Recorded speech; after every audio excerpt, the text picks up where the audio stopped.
Wala na talaga guys. Magpapatuloy na talaga ang pagiging Speaker of the House, no, ni Martin Romualdez.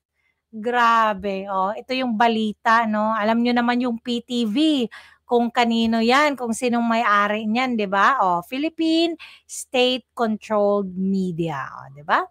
News update, majority members of the Liberal Party have officially joined the expanding supermajority coalition in the House of Representatives, supporting the continued leadership of Speaker Martin Romualdez in the 20th Congress, bringing the total number of formal signatures to 278 out of 285 House members who have expressed their backing. Grabe. Yun na nga guys. Deputy Speaker David J.J. Suarez of Quezon said this development cements the broadening consensus across party lines that Speaker Romualdez remains the most unifying, competent, and effective choice to lead the chamber during the crucial second half of the Marcos administration. As of today, 285 House members have expressed support for Speaker Romualdez, with 278 lawmakers having already signed formal declarations, including 4 out of 6 members of the LP who are now part of the larger movement of legislative continuity and national stability, Suarez said via grabe. Anong masasabi nyo guys? 14%. 14%. No? Grabe yung sobrang baba ng ano niya, 'di ba? 14% trust rating. Pipilitin yung maging House Speaker pa rin? Grabe guys. 14% na nga lang yung trust rating ng mga Pilipino sa kanya, tapos naku, pinagpilitan pa talaga, no? Ma-retain, continue pa rin talaga yung pagiging Speaker niya of the House. How can someone be hated by us represent us? Wow, I totally agree with you, Miss KLC. Grabe talaga, no? May nagsabi pa talaga dito. Kasi nga, ano daw yan, representatives.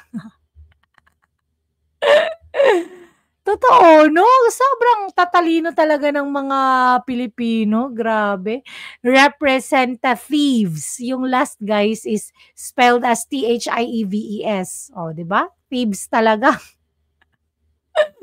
Totoo naman talaga eh. Sabi pa dito sa mga comments eh,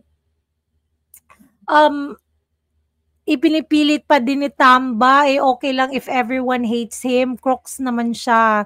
Yung mga alam mo yung sumusuporta sa kanya, napilitan lang naman talaga yan, no? Kasi imagine mo sa buong 20th Congress wala kang magiging project sa lugar nyo. O, 'di ba? Ipagpapalit mo ba yung mga kababayan mo sa signature mo? Yan lang yun eh. Yan lang talaga yun. Napakahirap talaga. Kaya siguro talaga nangyari tong ganito, no? Kasi wala talaga eh. Oh, ito yung nag-comment. Oh, tingnan nyo. Representatives. Nang dahil daw sa money. Oh, di ba? Ito na naman, representatives pa rin. Oh, of course, he's the head croc. Grabe talaga. He represents the crocs. They are feasting with him. It's a circus. The man is the ringleader. Bagag naong bisan di na ganan ng katawan pero pabaga gid siya, bahala negative iya rating sa high. Grabe no? Okay nam, basta may ayuda. Represent tayo, thieves sila. Nako, papatawag ka ulit niyan. Ay nako, grabe.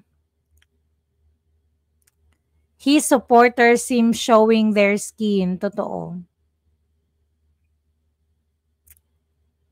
Bitaw no? Bakit kaya nila binutuhan pa talaga eh? Alam naman nilang hindi kasi sa isip nila maraming pera eh. Hindi nila naiisip yung Pilipinas. Yung isip na lang nila pera-pera na lang talaga 'no? Wala talagang naku, ewan ko na lang dito. Grabe, out of 285, 278 na yung nag-sign. Siguro yung hindi nag-sign si Paulo Duterte, si alam mo yung sa Zamboanga, ilan-ilan na lang siguro sila yung hindi nag-sign 'no? Lahat na talaga wala na. Naano na talaga ni Tambi, napunta na talaga sa kanya yung ano nila, ano ba yun, yung, naging kaalyado na talaga silang lahat ni Tambi. Kaya guys, anong masasabi niyo sa mga pangyayaring ito? Don't forget to like and to subscribe to my channel. Have a great day. Bye. God bless.